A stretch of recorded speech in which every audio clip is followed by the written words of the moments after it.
दोस्तों, media story news में आप सभी का स्वागत है। लोकसभा चुनाव 2024 के 4 चरण कंप्लीट हो चुके हैं। अब 3 चरणों का मतदान और बाकी है। इसके बाद 4 जून को यह क्लियर हो जाएगा कि देश की बागडोर किसके हाथों में होगी, इंडिया गठबंधन या फिर बीजेपी एनडीए।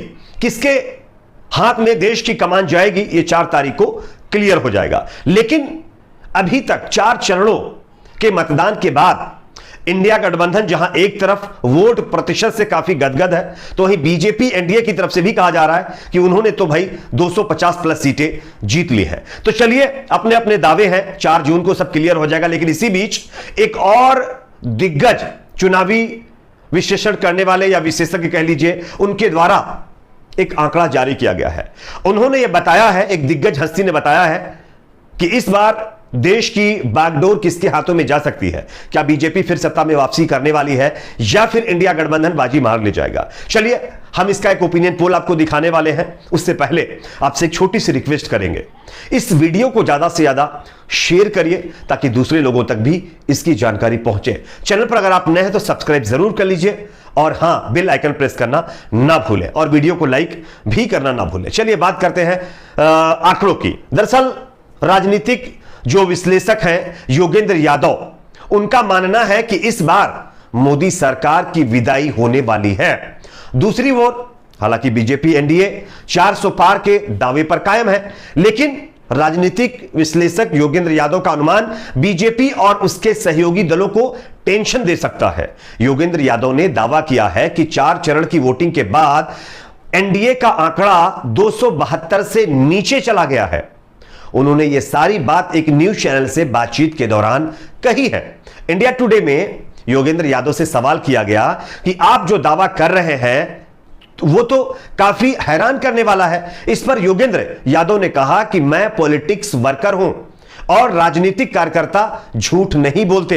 उन्होंने कहा कि मैं कोई एग्जिट पोल या हवा में दावा नहीं कर रहा हूं, मैं ये सब कुछ ग्राउंड पर जाकर के कई जगह घूमने, लिखने, सुनने और लोगों से बात करने के बाद बता रहा हूं। यादव ने आगे कहा कि चुनाव शुरू होने से पहले मैंने अनुमान लगाया था कि इस बार इसके बहुत चांस हैं कि बीजेपी 250 से नीचे रह सकती है।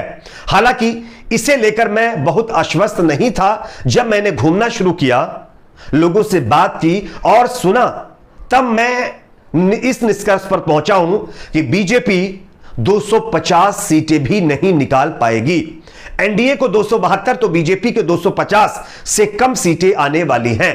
योगेंद्र यादव ने चैनल से बातचीत के दौरान बताया कि बीजेपी यह सोच रही है कि 2019 के भी नंबर को भी वो पार कर जाएगी, लेकिन उनका यह सोचना गलत है। जो मैंने ग्राउंड पर जाकर देखा और लोगों से बात की, उसके बाद तो बीजेपी 250 के नीचे रहेगी और एनडीए 268 सीट तक भी पहुंचना बहुत मुश्किल हो सकता है। बीजेपी 250 से कितना नीचे रहती है, यह एक डिबेट का विषय हो सकता है। योगेंद्र यादव ने आगे कहा कि मैं अपनी तरफ से साफ कह दूं, एनडीए तीसरी बार सत्ता में नहीं आ रही है। उन्होंने कहा कि संकट तो इसका भी है कि एनडीए बहुत ही कम सीटें लाएगी और बहुमत तक साबित नहीं कर पाएगी।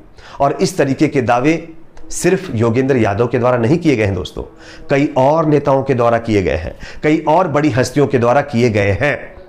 जो प्रशांत किशोर चुनावी विशेषज्ञ माने जाते हैं, उन्होंने भी कहा था कि बीजेपी को इस बार पहले की तरह सीटें नहीं मिलने वाली है। कई राज्य जैसे कि कर्नाटक, राजस्थान, हरियाणा, पंजाब, मध्य प्रदेश जैसे राज्यों में, पश्चिम बंगाल जैसे राज्यों में बीजेपी को कई सीटें गंवानी पड़ सकती हैं। और इससे साफ संकेत मिलता है कि इस बार बीजेपी जो 400 प्लस के सपने देख रही है वो पूरे नहीं होंगे। इवन सत्ता में भी बीजेपी नहीं लौटेगी, ऐसा भी दावा तमाम राजनीतिक विशेषज्ञों की तरफ से किया जा रहा है। अब आपका अपना इस पर क्या मानना है, कमेंट सेक्शन में जरूर बताइए। वीडियो को ज्यादा से ज्यादा लाइक करिए, शेयर करिए, चैनल पर नए हैं तो सब्सक्राइब जरूर करें।